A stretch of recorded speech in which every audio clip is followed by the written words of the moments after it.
ये बात तो हम सभी जानते ही है कि हमें सफलता हमेशा निष्फलता में से ही मिलती है। इस वीडियो हम स्टीव जॉब्स की कहानी से ये देखेंगे कि उनको सफलता कैसे मिली थी। बहुत कम लोग जानते होंगे कि स्टीव जॉब्स एप्पल कंपनी शुरू करने से पहले भारत आए थे। पहली नौकरी से पैसे बचाकर वह भारत की यात्रा पर आए थे और यहाँ पर उन्होंने बुद्धिज्म का अनुभव किया। 12 जून 2005 को स्टैनफोर्ड यूनिवर्सिटी के एक प्रोग्राम में शामिल हुए जहाँ उन्होंने अपने जीवन का सबसे प्रसिद्ध भाषण स्टे हंगर स्टे फूलिश दिया। इस स्पीच में उन्होंने अपने जीवन से जुड़ी 3 कहानियां सुनाई थीं।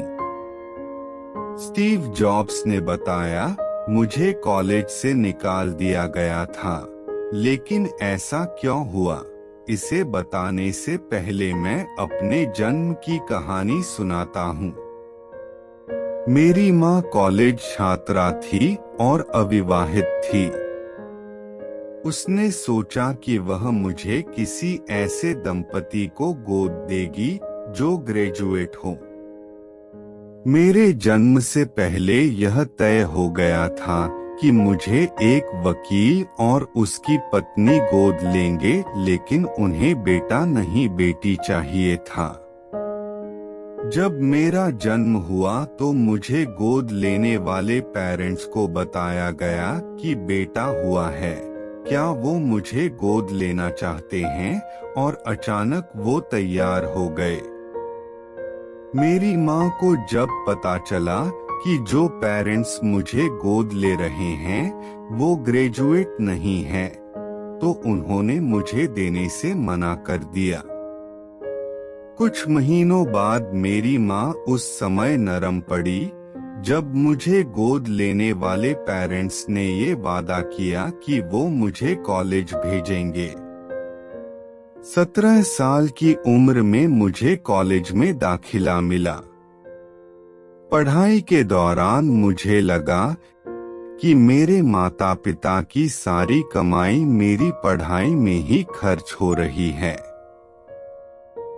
मुझे समझ में नहीं आ रहा था कि मैं अपने जीवन में क्या करूंगा। आखिरकार मैंने कॉलेज ड्रॉप करने का फैसला किया और सोचा कि कोई काम करूंगा। उस समय यह निर्णय शायद सही नहीं था, लेकिन आज जब मैं पीछे देखता हूँ तो मुझे लगता है कि मेरा निर्णय बिल्कुल सही था। उस समय मेरे पास रहने के लिए कोई कमरा नहीं था, इसलिए मैं अपने दोस्त के कमरे में जमीन पर ही सो जाता था। मैं कोक की बॉटल्स बेचता था ताकि जो पैसा मिले उससे खाना खा सकूं। खाने के लिए मैं 7 मील चलकर कृष्ण मंदिर जाता था। रीड कॉलेज कैलीग्राफी के लिए दुनिया में मशहूर था। पूरे कैंपस में हाथ से बने हुए बहुत ही खूबसूरत पोस्टर्स लगे थे। मैंने सोचा कि क्यों न मैं भी कैलीग्राफी की पढ़ाई करूं। मैंने शेरिफ और sans serif typeface, serif and sans serif typefaces सीखे। मैंने इसी टाइपफेस से अलग अलग शब्दों को जोड़कर टाइपोग्राफी तैयार की, जिसमें डॉट्स होते हैं। 10 साल बाद मैंने पहला मैसिंटॉश कंप्यूटर डिजाइन किया। खूबसूरत टाइपोग्राफी के साथ यह मेरा पहला कंप्यूटर डिजाइन था। यदि मैं कॉलेज से नहीं निकालता और मैंने कैलीग्राफी नहीं सीखी होती तो मैं यह नहीं बना पाता। मैं इस मामले में बहुत लकी रहा कि मैंने जीवन में जो करना चाहा मैंने किया। वॉजनिएक और मैंने मिलकर गैरेज में एप्पल की शुरुआत की। तब मेरी उम्र 20 साल थी। हमने खूब मेहनत की और 10 सालों में ही हम बहुत ऊपर पहुंच गए। एक गैरेज में 2 लोगों से शुरू हुई कंपनी 2 बिलियन लोगों तक पहुंच गई और इसमें 4000 कर्मचारी काम करने लगे। हमने अपने सबसे बेहतरीन क्रिएशन मैकिंटोश कंप्यूटर को रिलीज किया।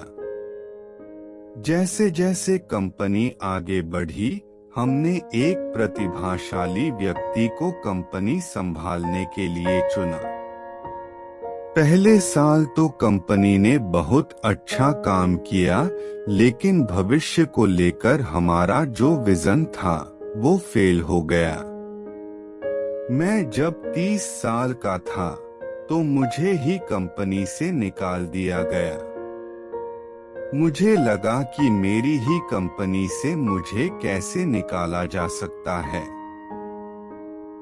इसके बाद 5 सालों में मैंने एक नई कंपनी तैयार की नेक्स्ट नाम से, और इसके बाद एक और कंपनी पिक्सार नाम से।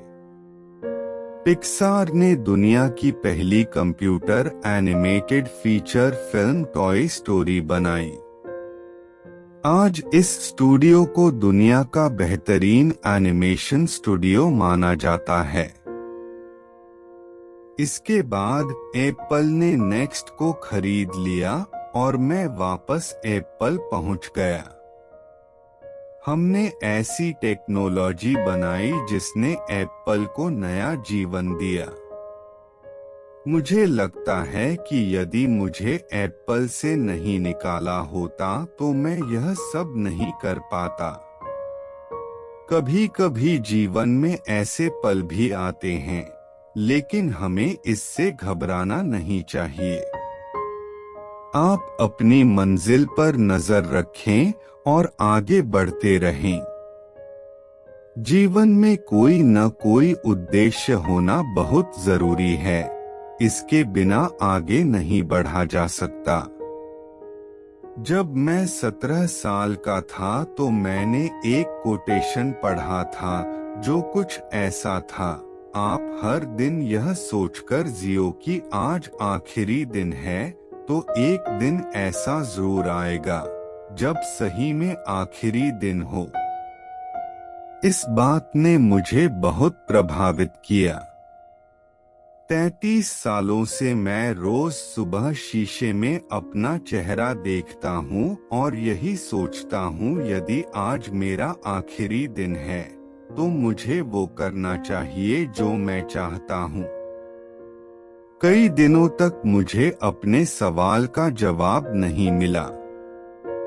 मैं जल्दी मर जाऊंगा, यह सोच मुझे जीवन में और ज्यादा काम करने की प्रेरणा देती है। कुछ साल पहले ही मुझे कैंसर का पता चला। डॉक्टर ने मुझे बताया कि मैं 3 से 6 महीने तक ही जीवित रह पाऊंगा। मुझे कहा कि मैं अपने परिवार वालों को अपनी बीमारी और अपने काम के बारे में बता दूं। मैंने अपना इलाज करवाया, सर्जरी हुई। अब मैं बिल्कुल ठीक हूँ।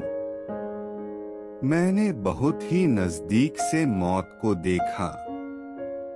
कोई भी मरना नहीं चाहता, लेकिन मौत एक सच्चाई है जिसका सामना सभी को एक दिन करना है।